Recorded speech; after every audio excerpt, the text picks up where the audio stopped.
Bom dia, nono ano, tudo bem? Hoje estamos aqui diretamente do campo de batalha de uma trincheira na Primeira Guerra Mundial. É óbvio que está com algumas interferências, porque é no passado, né? E nós vamos então iniciar os estudos sobre a Primeira Guerra Mundial. Hoje nós vamos estudar os antecedentes da Primeira Guerra e o seu estopim. E na próxima aula nós vamos estudar o desenrolar aí dessa guerra.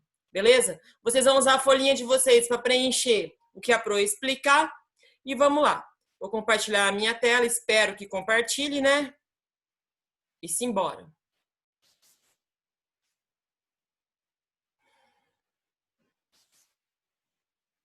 Pessoal, Primeira Guerra Mundial. Foi o primeiro grande conflito da Idade Contemporânea. O computador não quer colaborar, mas daqui a pouco ele vai. Foi o primeiro grande conflito da Idade Contemporânea, onde morreu tanta gente, foi tanta destruição, que se imaginava que nunca mais iria ocorrer um conflito de tal dimensão. E pouco tempo depois ocorre a Segunda Guerra Mundial. Compreender a Primeira Guerra Mundial é importante para entender a Segunda, porque a Primeira Guerra Mundial levou à Segunda Guerra, tá?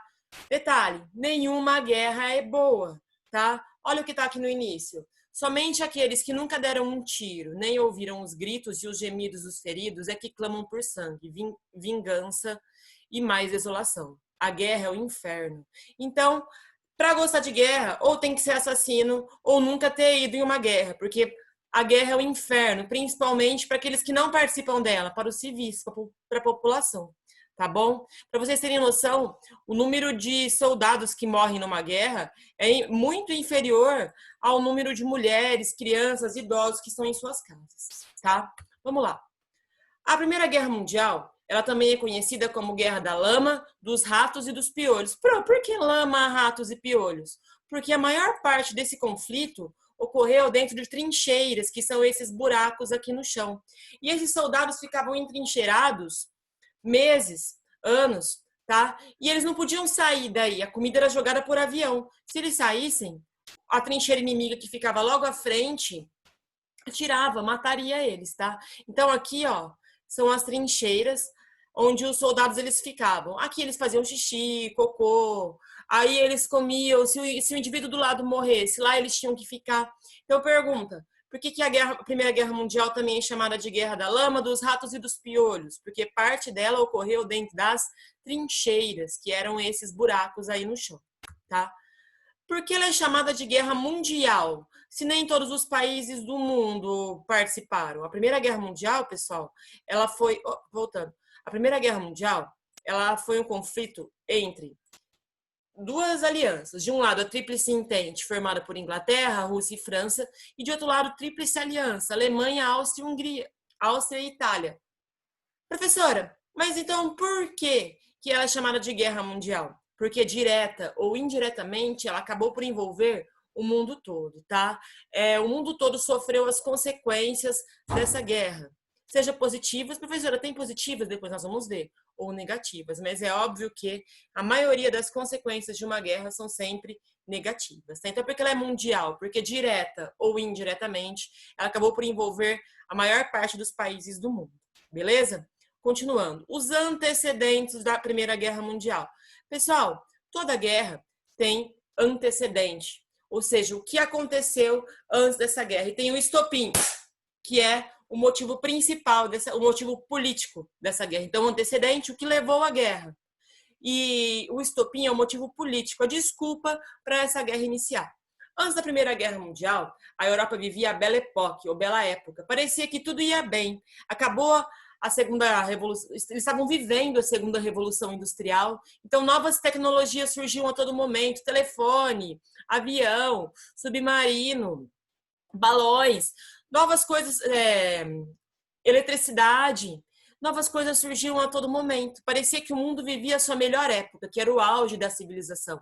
Mas qual foi o problema? Essa tecnologia que surgiu foi utilizada para a morte. No lugar de ela ser utilizada para salvar vidas, ela foi utilizada para a morte. Tanto que Santos Dumont ele se matou ao saber que a tecnologia que ele criou, que foi o avião, estava sendo utilizado para matar pessoas durante a Primeira Guerra Mundial. Pessoal, então, ó, 1876, invenção do telefone, surge o primeiro automóvel, primeiro voo dirigível do Zeppelin, que é como se fosse um balãozão, e também primeiro voo de Santos Dumont. Então, olha o que acontecia antes da Primeira Guerra Mundial. Novas tecnologias ebuliam, parecia que tudo ia bem, parecia que era o auge da humanidade. Só parecia, tá? Porque nesse mesmo período, graças à Segunda Revolução Industrial, ocorria o imperialismo ou a corrida imperialista que nós estudamos na aula passada. O que vem a ser o imperialismo ou a corrida imperialista?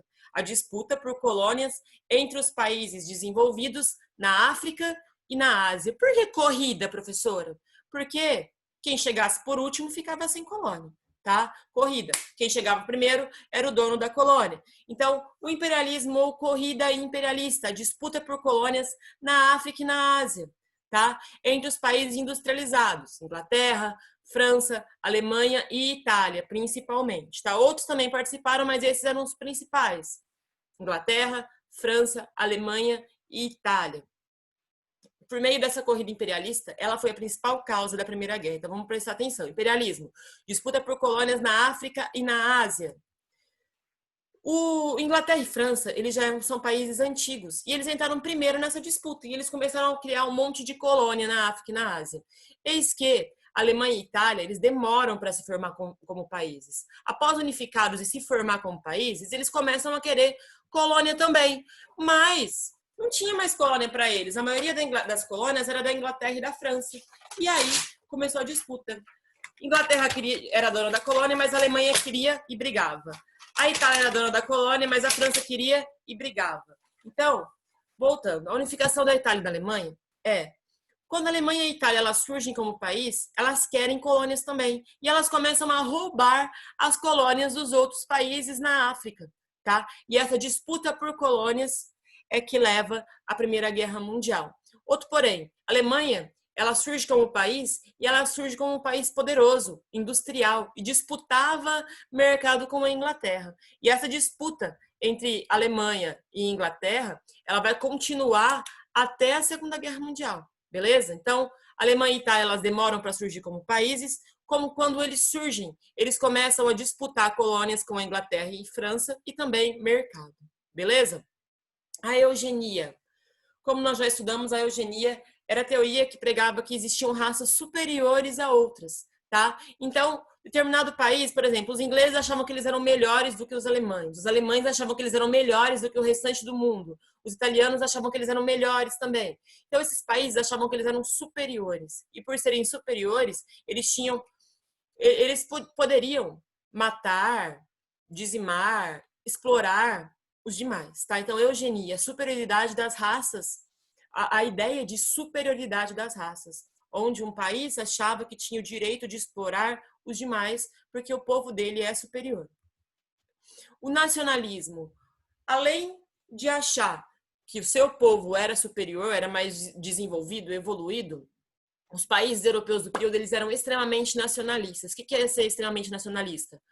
Amar exageradamente o seu país e achar que o que acontece de ruim é culpa do outro e que o outro merece ser eliminado. Então, o nacionalismo é o amor exagerado à pátria e o ódio ao estrangeiro. Então, os países europeus, os cidadãos europeus, eles amavam exageradamente o seu país, eles se achavam superiores e achavam que os outros eram inferiores e dignos de desaparecerem. O nacionalismo vem junto com a xenofobia, que é o ódio ao estrangeiro. Então, nacionalismo, amor exagerado à pátria e ódio ao estrangeiro.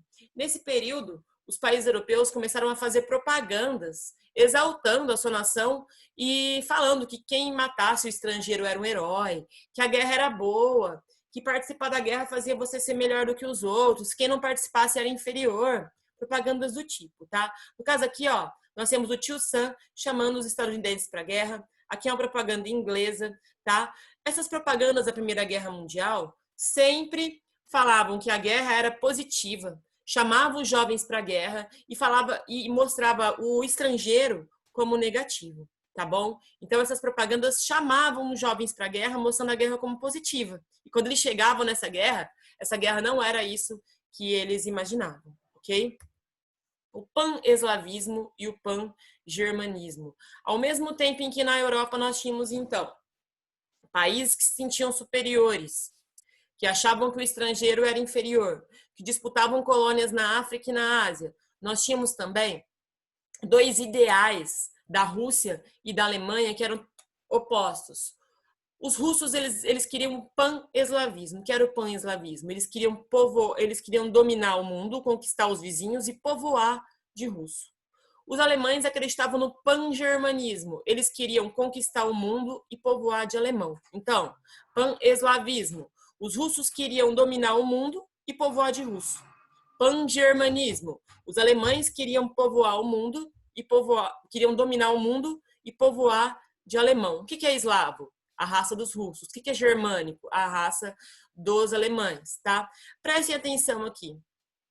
Aqui, no pan-eslavismo, o primeiro vizinho deles era o Império Austro-Húngaro, tá? E eles, então, o primeiro local a ser dominado pelo pan-eslavismo seria o Império Austro-Húngaro, que era o vizinho, tá? Então, o Império Austro-Húngaro e a Rússia se odiavam por conta disso, porque os russos queriam conquistar o Império Austro-Húngaro e depois o mundo. A Alemanha queria conquistar todos os vizinhos não germânicos e depois o mundo. Então, pan-eslavismo. A Rússia queria conquistar o mundo e povoar de eslavo. Pan-germanismo. A Alemanha queria conquistar o mundo e povoar de alemão. Nesse contexto de ódio, foram formadas as alianças, mas ainda nós não tínhamos a Primeira Guerra, ok? Os países europeus, eles se uniram de acordo com os seus interesses e inimigos comuns. Ninguém era amiguinho, porque imagina, a Alemanha queria conquistar o mundo, ela ia ser amiga de alguém? A Rússia queria conquistar o mundo, alguém era amigo dela? Os países, eles se uniram em alianças a partir de interesses e inimigos comuns, e não em amizade. Ninguém era amigo de ninguém.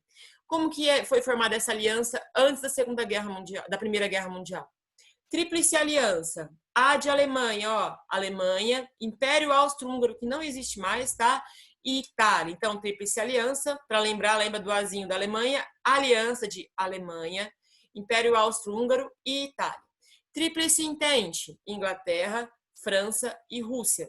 Essas alianças foram formadas antes da Primeira Guerra Mundial começar. E funcionava assim. Mexeu com um, mexeu com todos. Então, se mexesse com o Império Austro-Húngaro, a Alemanha e a Itália entravam para defender. Se mexesse com a Rússia, Inglaterra e a França entravam para defender. Tipo os coleguinhas da sala, cutucou um, todo mundo vem defender junto, tá? Então, existiam alianças antes da Primeira Guerra Mundial, baseadas em inimigos e interesses comuns, e não em amizades. E, em todo esse contexto, ocorreu o período de paz armada. Professora, como assim paz armada? Ou é paz ou é arma. Seguinte, os países já se odiavam.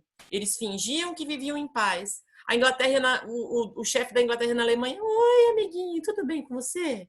Oi, colega, tudo bem? Eles eram tipo falciane. Os países europeus fingiam a paz, mas eles estavam esperando um motivo para fazer a guerra. Então, enquanto eles fingiam a paz, eles produziam armamento, veneno, aviões de guerra, tudo iam estocando.